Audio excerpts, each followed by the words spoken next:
Bonjour à tous, il est 6h30, très heureuse de vous retrouver pour cette nouvelle édition. Les obsèques de l'ex-président Henri Konan Bédié se poursuivent. Après les hommages de la nation au palais présidentiel le vendredi dernier, c'était au tour de l'Assemblée nationale de lui rendre un ultime hommage. L'Assemblée nationale, une institution dans laquelle Henri Konan Bédié a passé 13 années de sa vie politique, de député jusqu'à devenir le 5e président de cette institution. Konaté Moussa vous propose ce compte-rendu. Il est la 5e personnalité à avoir dirigé l'Assemblée nationale de 1980 à 1993. Ce jour, c'est la dépouille de Henri Konan Bédié qui foule le sol de l'institution parlementaire. La représentation nationale rend hommage à un de ses anciens chefs. Hassana Sangaré, ancienne députée de Dabakala, se souvient des moments passés avec le président Henri Konan Bédié à l'hémicycle. Le président Henri Konan Bédié a conduit les parlementaires dans l'union, la discipline et le travail. C'était un homme d'action, soucieux de l'amélioration des conditions de travail de ses collaborateurs et des élus de la nation sans exclusive. Sous sa gouvernance, les parlementaires formaient une équipe solidaire dont la nation était fière. C'était un homme sans histoire par sa nature. Durant sa riche carrière politique, Henri Konan Bédié aura consacré 13 années de sa vie à l'Assemblée nationale. Les députés de l'actuelle législature s'expriment sur le parcours de l'illustre disparu. Le grand homme que nous avons aimé, qui nous a aimé son pays, la Côte d'Ivoire, de tout son cœur, et lui a consacré toute sa vie, a été rappelé au Créateur, en nous laissant toutes et toutes orphelins. Le président aimé Henri Konan Bédié a rejoint ainsi le père fondateur, le président Félix Houphouët-Boigny. Il a rejoint tous les combattants et les combattants de la liberté pour le progrès. Il nous passe le témoin de ses combats. Il nous passe le témoin de ses rêves inachevés. Nous avons donc ensemble le devoir, la responsabilité d'avancer pour les réaliser pour le bonheur de nos populations. Le président Henri Konan Bédié était un homme de droit et un homme de loi, docteur en droit, avocat. Il a dans son parcours de vie grandement contribué à la production des lois pour régir son pays durant 13 années. 321 lois ont été votées. À ces lois, il faut ajouter les autres textes dont il a été le concepteur direct durant les 6 années qu'il a passées à la tête de l'État de Côte d'Ivoire comme président de la République. L'on se souviendra que le 18 mai 2005 à Paris, en étroite intelligence avec son jeune frère, son Excellence M. Alassane Ouattara et bien d'autres leaders, il créait le RHDP. Et un homme de parole et d'engagement, il apporta en 2010 et en 2015 son soutien total au président Alassane Ouattara lors des élections présidentielles. Oui, le président Henri Konan Bédié peut être fier d'avoir contribué avec son jeune frère, le président Alassane Ouattara, à inscrire notre pays au rang des nations qui comptent aujourd'hui. Des témoignages et des mots de compassion sur le regard triste de sa famille biologique et politique. Le président de l'Assemblée nationale, Adama Bektogo, salue la mémoire d'un homme de dialogue, un homme de consensus, un homme d'État au service du peuple.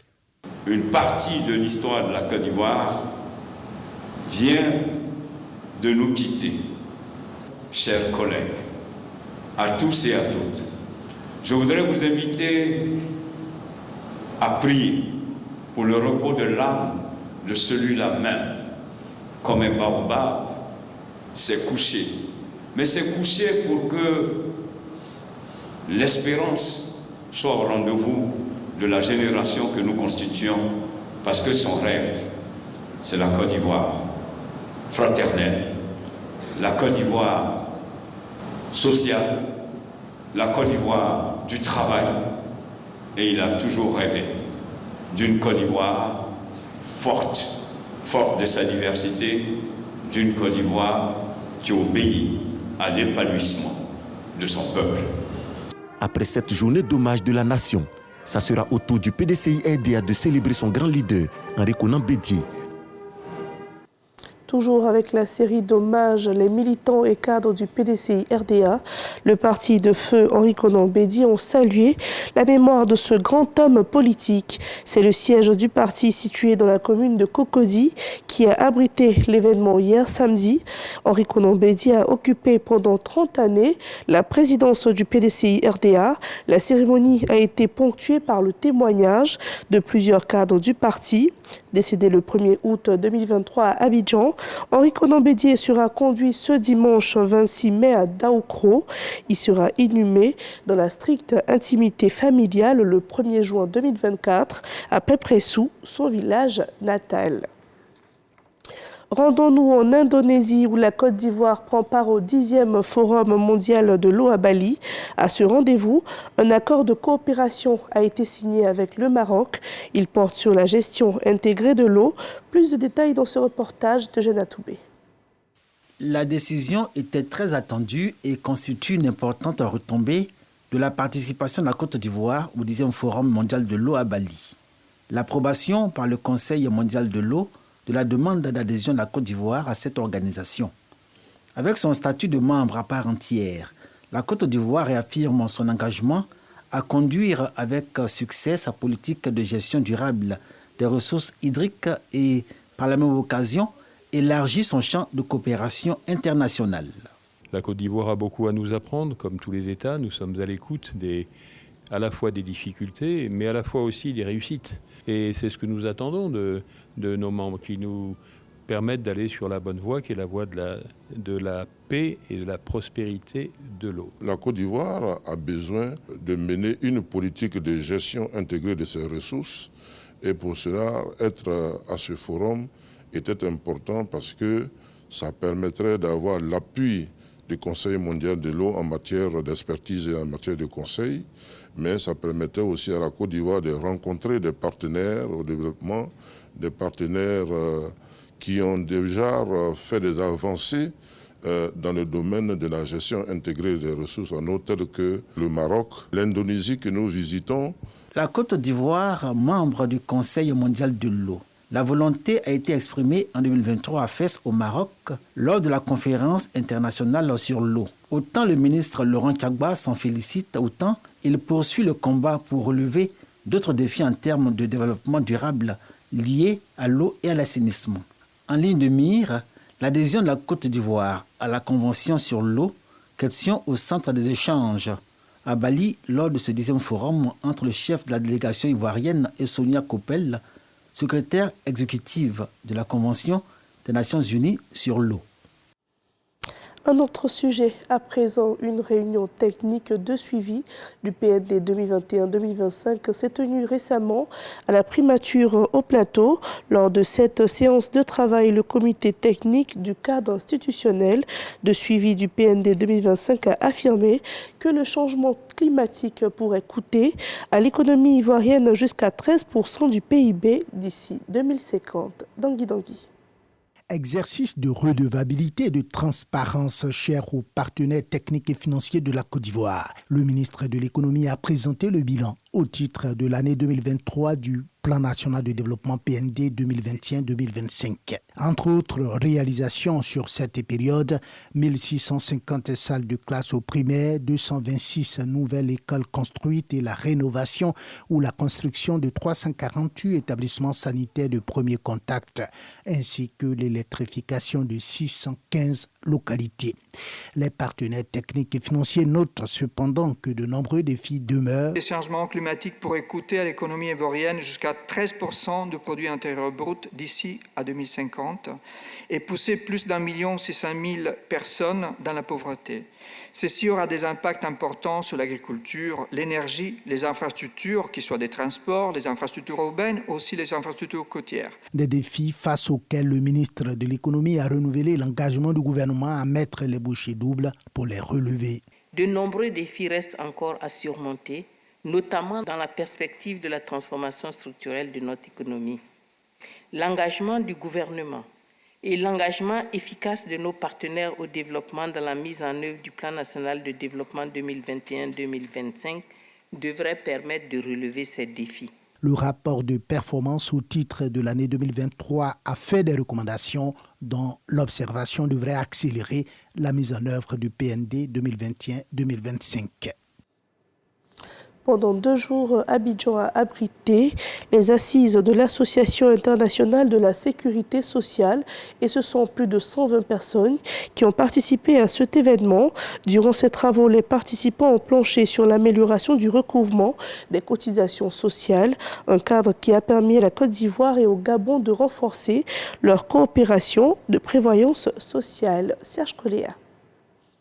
La Caisse des pensions et des prestations familiales des agents de l'État du Gabon et l'IPS CGRAE, l'institution de prévoyance sociale, Caisse générale de retraite des agents de l'État, renforcent leur collaboration.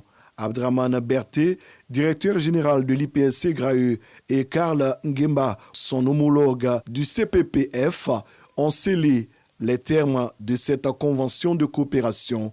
Derrière cela se cache pour la CPPF l'ambition d'une caisse qui veut grandir, qui veut mûrir, qui veut s'inspirer des bonnes pratiques et qui veut, pourquoi pas, suivre l'exemple d'une caisse qui a plutôt bien réussi. Donc la caisse ivoirienne, c'est un modèle, il faut pas se le cacher, il ne faut pas le nier. Du point de vue de la qualité des services offerts à ses usagers, c'est un modèle du point de vue de son modèle économique, porteur de financement pour l'économie ivoirienne et porteur d'equity. Les 2 institutions de prévoyance sociale entendent consolider la coopération sud-sud prônée par les chefs d'État de la Côte d'Ivoire et du Gabon. C'est important que cette coopération existe effectivement, parce que nous allons souvent rechercher des solutions ailleurs. Nous tissons de grands ponts, alors que au sein de nos institutions ici, nous pouvons tisser des passerelles. Et cette passerelle me paraît importante pour que nos assurés sociaux puissent bénéficier de ces échanges d'expériences. C'est un cadre de partage d'expériences, d'échange de bons procédés et de bonnes pratiques qui vise l'amélioration des systèmes existants. Les 2 caisses vont travailler pour le bonheur de leurs assurés sociaux, mais aussi pour le rayonnement de leurs institutions. En culture, le rideau s'est refermé sur la 16e édition du FEMUA, le festival des musiques urbaines d'Anoumabo, dans la ville de Ferkessédougou. Un grand concert a été offert aux populations de la ville avec des artistes ivoiriens comme Gadiseli Tamsir ou encore la star nigérienne Yemi Alade. Issa Chonoyeo y était pour le compte de la rédaction de RTI1. Regardons. Les populations de Ferkessédougou attendaient certainement l'événement depuis longtemps. Elles sont sorties nombreuses pour assister au clap de fin de la 16e édition du FEMUA, Festival des musiques urbaines d'Anoumabo. Une édition marquée par des prestations tout aussi enlevées et variées les unes que les autres. D'abord, la note internationale avec Yemi Alade.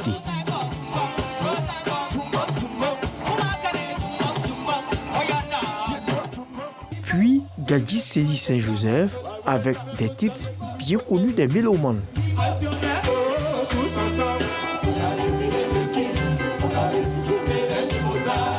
Le mercure monte à la place Alassane Ouattara de Ferkessédougou avec Tamsir, la révélation musicale de l'année.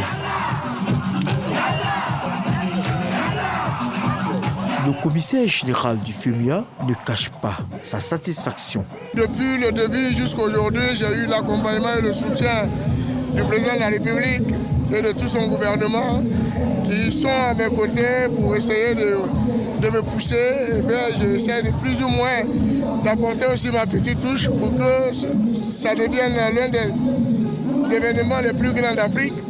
Les autorités également ne boudent pas leur plaisir.